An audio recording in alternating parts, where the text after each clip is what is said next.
Wow, this is bright. Must use a lot of power.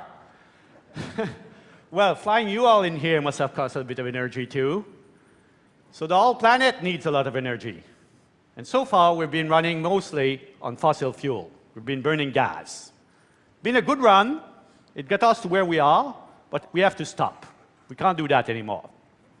So we are trying different type of energy, now alternative energy, but it proved quite difficult to find something that's as convenient and as cost-effective as oil, gas, and coal. My personal favorite is nuclear energy. Now, it's very energy dense, it produces solid, reliable power, and it doesn't make any CO2. Now, we know of two ways of making nuclear energy: fission and fusion. Now, in fission, you take a big nucleus, you break it in part, in two, and makes lots of energy. And this is how the nuclear reactor today works. Works pretty good. And then there's fusion. Now, I like fusion. Fusion is much better. So you take two small nucleus, you put it together, and you make helium. And that's very nice. Makes lots of energy. This is nature's way of producing energy. The sun and all the stars in the universe run on fusion. Now, a fusion plant would actually be quite cost-effective, and it also would be quite safe. It only produces short-term radioactive waste, and it cannot melt down. Now, the fuel from fusion comes from the ocean. In the ocean, you can extract the fuel for about 1/1000th of a cent per kilowatt hour. So that's very, very cheap. And if the whole planet would run on fusion, it would run, we could extract the fuel from the ocean, and it would run for billions and billions of years. Now, if fusion is so great, why don't we have it? Where is it? Well, there's always a bit of a catch. Fusion is really, really hard to do. So the problem is those two nucleus, they're both positively charged, so they don't want to fuse. They go like this, they go like that. So in order to make them fuse, you have to throw them at each other with great speed. And if they have enough speed, they will go against the repulsion, they will touch, and they'll make energy. Now, the particle speed is a measure of the temperature. So the temperature required for fusion is 150 million degrees C. This is rather warm. And this is why fusion is so hard to do. Now, I caught my little fusion bug when I did my PhD here at the University of British Columbia. And then I get a big job in a laser printer place, making printing for the printing industry. I worked there for, 10 years, and I got a little bit bored. And then I was 40, and I got a midlife crisis. The usual thing: who am I? What should I do? What should I do? What can I do? And then I was looking at my good work, and what I was doing is I was cutting the forest around here in BC and burying all of you in millions of tons of junk mail. Now, that was not very satisfactory. So some people buy a Porsche, others, get a mistress, but I've decided to get my bit to solve global warming and make fusion happen. Now, so the first thing I did is I look into the literature and I see how does fusion work. So the physicists have been working on fusion for a while, and one of the ways they do it is with something called a tokamak. It's a big ring of magnetic coil, superconducting coil, and makes a magnetic field in a ring like this. And the hot gas in the middle, which is called a plasma, is trapped. The particles go round and round and round the circle and the wall. Then they throw a huge amount of heat in there to try to cook that to fusion temperature. So this is the inside of one of those donuts, and on the right side, you can see the fusion plasma in there.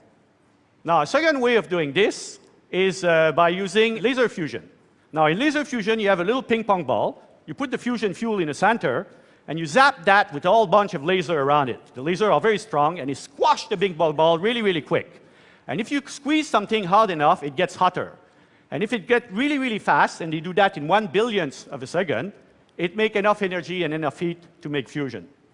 So this is the inside of one such machine. You see the laser beam and the pellet in the center. Now, most people think that fusion is going nowhere. They always think that the physicists are in their lab and they're working hard, but nothing is happening. That's actually not quite true. This is a curve of the gain in fusion over the last 30 years or so. And you can see that we're making now about 10,000 times more fusion than we used to when we started. That's pretty good gain. As a factor of fact, it's as fast as the fabled Moore's law that defines the amount of transistor they can put on a chip. Now, this dot here is called JET, the Joint European Tourist. That's a big tokamak donut in Europe. And this machine, in 1997, produced 16 megawatt of fusion power with 17 megawatt of heat. Now, you say that's not much useful, but it's actually pretty close, considering we can get about 10,000 times more than we started. The second dot here is the NIF, it's the National Ignition Facility. It's a big laser machine in the US, and last month they announced, with quite a bit of noise, that they managed to make more fusion energy from the fusion than the energy that they put in the center of the ping pong ball. Now, that's not quite good enough, because the laser to put that energy in was more energy than that, but it was pretty good. Now, this is ITER, pronounced in French, ITER. So this is a big collaboration of different countries that are building a huge magnetic donut in the south of France. And this machine, when it's finished, will produce 500 megawatt of fusion power with only 50 megawatt to make it. So this one is the real one. It's going to work. That's going to machine that makes energy. Now, if you look at the graph, you will notice that those two dots, they're a little bit on the right of the curve. We kind of have fallen off the progress. Actually, the science to make those machines was really in time to produce fusion during that curve. However, there's been a bit of politics going on, and the will to do it was not there, so it drifted to the right. ITER, for example, could have been built in 2000 or 2005, but because it's a big international collaboration, the politics got in and it delayed it a bit. For example, it takes them about 3 years to decide where to put it. Now, fusion is often criticized for being a little too expensive. Yes, it did cost, $1 billion or $2 billion a year to make this progress. But you have to compare that to the cost of making the Moore's law. That costs way more than that. The result of the Moore's law is this cell phone here in my pocket. This cell phone and the internet behind it cost about $1 trillion. Just so I can take a selfie. I can put it on Facebook. Then when my dad sees that, he'll be very proud. We also spend about $650 billion a year in subsidies for oil and gas and renewable energy. Now, we spend 0.5% of that on fusion. So me, personally, I don't think it's too expensive. I think it's actually been shortchanged, considering it can solve all our energy problem cleanly for the next couple of billions of years. Now, I can say that, but I'm a little bit biased, because I started a fusion company, and I don't even have a Facebook account. So when I started this fusion company in 2002, I knew I couldn't fight with the big labs. They had much more resources than me. So I decided I need to find a solution that is cheaper and faster. Now, magnetic and laser fusion are pretty good machines. They're awesome piece of technology, wonderful machine, and they have shown that fusion can be done. However, as a power plant, I don't think they're very good. They're way too big, way too complicated, way too expensive. And also, they don't deal very much with the fusion energy. When you make fusion, the energy comes out as neutron. Fast neutron comes out of the plasma. Those neutrons hit the wall of the machine. It damages it. And also, you have to catch the heat from those neutrons, run some steam to spin a turbine somewhere. And on those machines, it was all a bit of an afterthought. So I decided that surely there's a better way of doing that. So back to the literature, and I read about the fusion everywhere. One way in particular attracted my attention, and it's called magnetized target fusion, or MTF for short. Now, in MTF, what you want to do is you take a big vat, and you fill that with liquid metal, and you spin the liquid metal to open a vortex in the center, a bit like your sink. When you pull the plug on a sink, it makes a vortex. And then you have some piston driven by pressure that goes on the outside, and this compresses the liquid metal around the plasma, and it compresses it, gets hotter, like laser, and then it makes fusion. So it's a bit of a mix between a magnetized fusion and the laser fusion. So those have a couple of very good advantages. The liquid metal absorbs all the neutrons, and no neutrons hit the wall, and therefore there's no damage to the machine. The liquid metal gets hot, so you can pump that in a heat exchanger, make some steam, spin a turbine.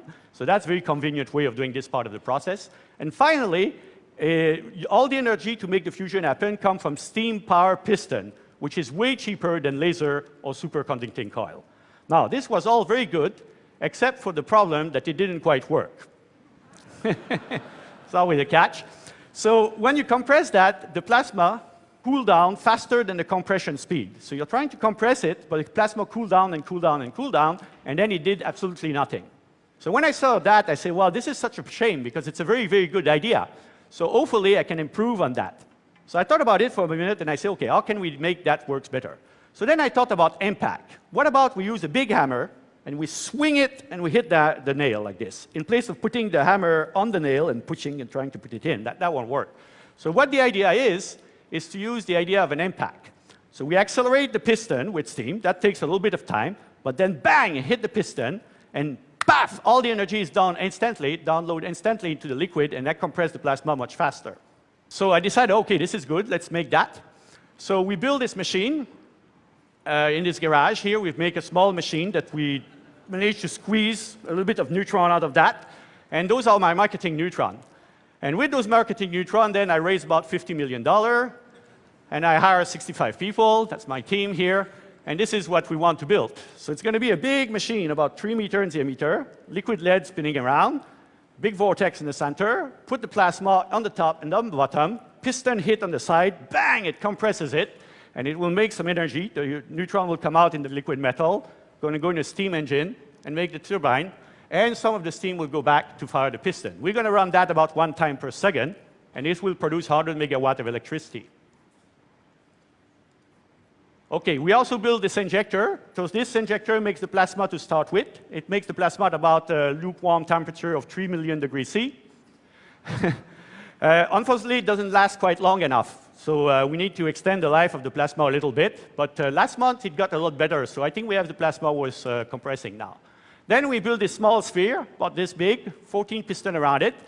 And this will compress the liquid. However, plasma is difficult to compress. When you compress it, it tends to go a little bit crooked like that. So you need the timing of the piston to be very good. And for that, we use a servo control system, which was not possible in 1970, but we now can do that with nice new electronic. So finally, most people think that fusion is in the future and will never happen. But as a matter of fact, fusion is getting very close. We're almost there. The big lab have showed that fusion is doable. And now there's small companies that are thinking about that. And they say, it's not that it cannot be done, but it's how to make it cost effectively. General Fusion is one of those small companies, and hopefully, very soon, someone will crack that nut. And perhaps it'll be General Fusion. Thank you very much.